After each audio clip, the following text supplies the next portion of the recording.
Alright, so welcome back to another gun build in Modern Warfare. Today we're going to be going over a hidden kind of variant to a gun called the ISO, which is the newer SMG that's been released in Season 5. And essentially this is a 9mm or SMG chambered in 9mm, and it has a pretty fast rate of fire. I believe it's just ahead of the P90.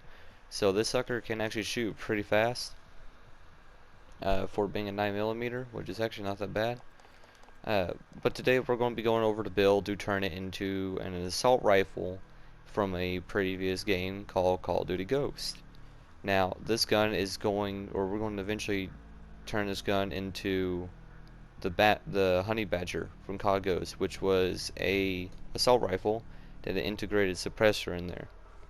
Now, it was very iconic because I believe it was the very first gun that we had in Call of Duty that actually had a built-in attachment that you can't change of the gun. Of course, we didn't have Gunsmith back then, but it was like something that was really cool because, we didn't need to put in the attachment of having the suppressor, to keep off radar and stuff. So, that was really cool. So let's go ahead and get started, and we're going to essentially turn this thing into the Honey Badger. So, now, the barrel you're going to get, it's going to be the heaviest one, but this is essentially supposed to be used to build the Honey Badger. You need this more than any other attachment, and what this is going to do is it's the Fss Nightshade. Now I believe you get this barrel on rank 48 or level 48 for the gun, and I believe this gun has about like 56 levels, so you're not going to get this barrel until you're almost done leveling up the whole gun. So you're not going to be seeing this attachment until you're actually done doing the whole deal, or close to it. So what this does is give you damage range. Of course, it's the biggest and longest barrel you got, a combo with a monolithic suppressor in the middle, or the integrated suppressor in there. Recoil control has been up because it's a lot more weight on the gun, so it kind of compensate for that kick. It's like weighing the gun down a little more. Bullet velocity is going to be bumped up because a monolithic and any kind of large barrel or anything that's bigger than the original barrel will increase bullet velocity because it's more time for the bullet to speed up due to rifling.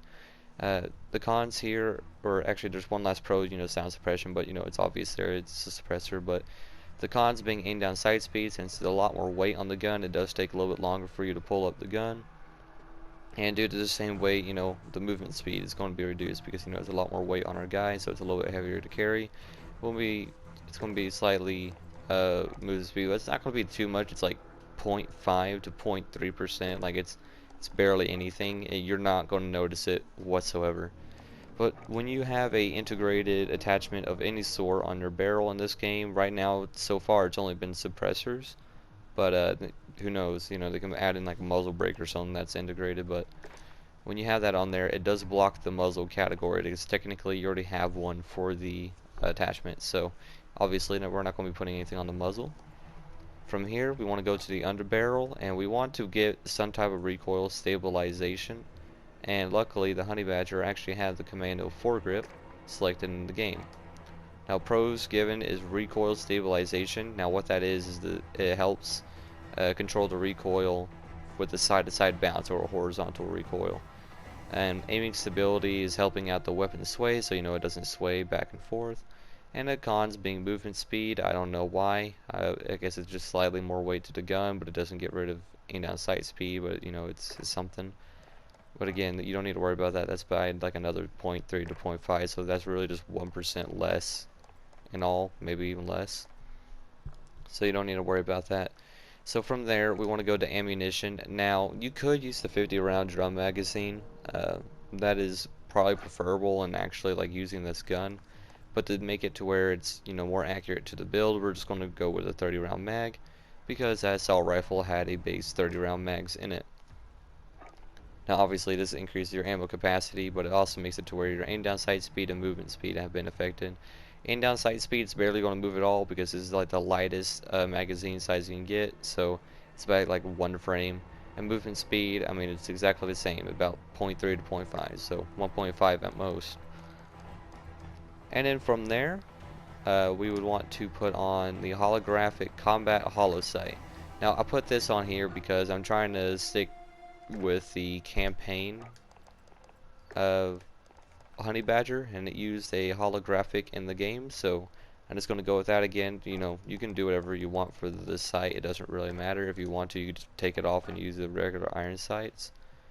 Actually, no, that's what I'm going to go ahead and do, so you can kind of see what the iron sights look like. So this is almost the exact replica of the body, at least to the SMG and iron sights, but for the, like the barrel and stuff, it's going to be a little bit different. Stock, we're going to pass on the stock, but I mean, you can go with the FTAC Vagrant, I guess. But there's really nothing else to actually make it to where it's any better, so I just go with the basic one, and that's essentially what I had to begin with. And from there, you know, you could probably put on any kind of attachment you would really want. Like for the perks, I would go down to sleight of hand. So you got 30 round mags in, especially for a 9mm with a high rate of fire. You want to keep putting in as much rounds as you can, so sleight of hand is definitely good.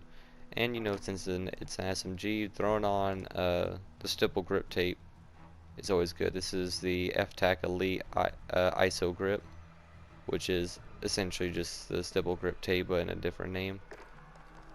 And that's essentially it. I'll take off the sleight of hand and I'll throw the optic on there so you can kind of see what that looks like.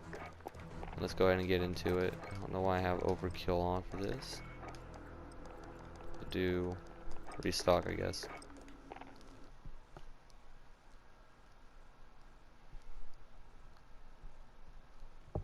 Now in this one, I'm not really going to be shooting any bots. I'll just kind of show you like a recoil kind of test here. Without me controlling it, and then doing my best to control the recoil. Now this is what the iron sights look like in game. Now this is very similar to the iron sights in COD Ghosts, on Call of Duty Ghosts. And that's how it shoots. I mean, it bounces a lot. I mean, it's an SMG, so it's there. But this is essentially the honey badger. And I'm surprised no one ever actually talked about this. No other YouTuber has actually said that, you know, this looks like the honey badger. They've been preferring it, like, kind of looking more or less like the, what is the vector. And I'll go over to overkill and I'll show you the comparison why they think it kind of looks like the vector. So I'll go ahead and select that. I think it's more or less because of the iron sights. So I'll show you in just a second. I'll throw all the attachments back on, but there we go. So you kind of see like the barrel, the kind of like slightly, like a higher iron sights that are like a good inch above from the rail. And the magazine's kind of like leaning backwards towards your guy's hand, so it's easier for him to grab and pull out, or slide out.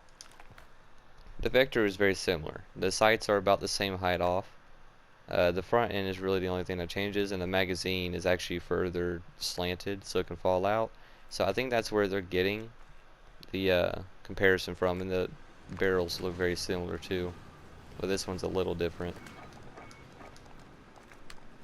So let's go ahead and throw this thing back on.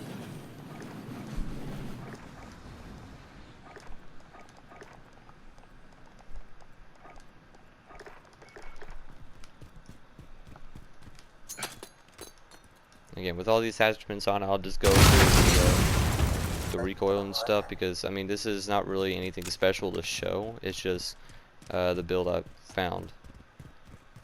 So from a pretty good range, about right here is like at most where you're going to be seeing for an SMG to be effective. I mean, you could probably stretch it out probably about right here, and that will be like the most effective range you will get.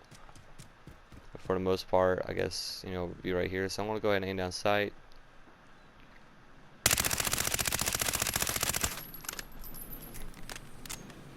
Now that's without me trying to control it. So as you can see, there's the first bullet, and there's a pretty big jump right there when you have to fire the first bullet, and then it starts like going in and out all the way up, and it's very quickly kind of pulled in towards the right and going up. Now as you can see there's a little bit of side to side bullet bounce, especially right here in this little section. So that's why I would try to put on, you know, Commando foregrip to help out with that. Now I don't think there is any other attachment you can put on without taking off the barrel. But what you could do, if you don't want to use the integrated suppressor, but that's like the way of you actually building this thing, you could do a alternative, but it costs 2 what is it, attachment slots, I guess. You can go with the FSS Revolution barrel, which is the second biggest barrel you can get, and then throw on a monolithic, and you essentially still have the same barrel with suppressor, but it's not integrated, so you don't get the the benefit of both worlds there.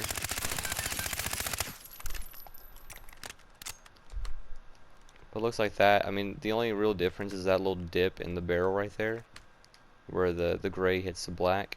You can kind of see there. Now the integrated suppressor doesn't have that. Integrated suppressor barrel doesn't have that little dip there and on the near the end barrel. But if you want to, you can do that.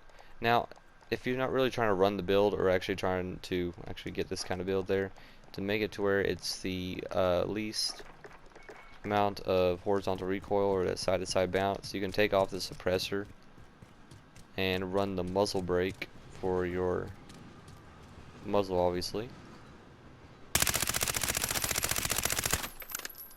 And from there, it makes it to where that's way tighter. As you can see, they do split still, kind of going side to side, but that's going to be incredibly accurate for your gun already. So there's that.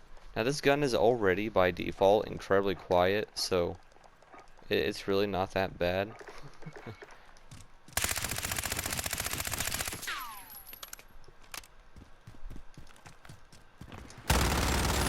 Vector trying to shoot it. So yeah, this is kind of just like, a quick little video. I just went over the build for the gun, and you can customize it however you want, but the real thing that actually makes this build is the integrated suppressor, or having the longer barrel and then the monolithic suppressor on there. Mostly the integrated suppressor, because that's trying to be a little bit more like true to the actual gun build from the original. And this is essentially it. I mean, it looks pretty neat. I also like this, how the gun inspection, you get that like right in the sun there. Look at that. That looks good. So yeah, there we go.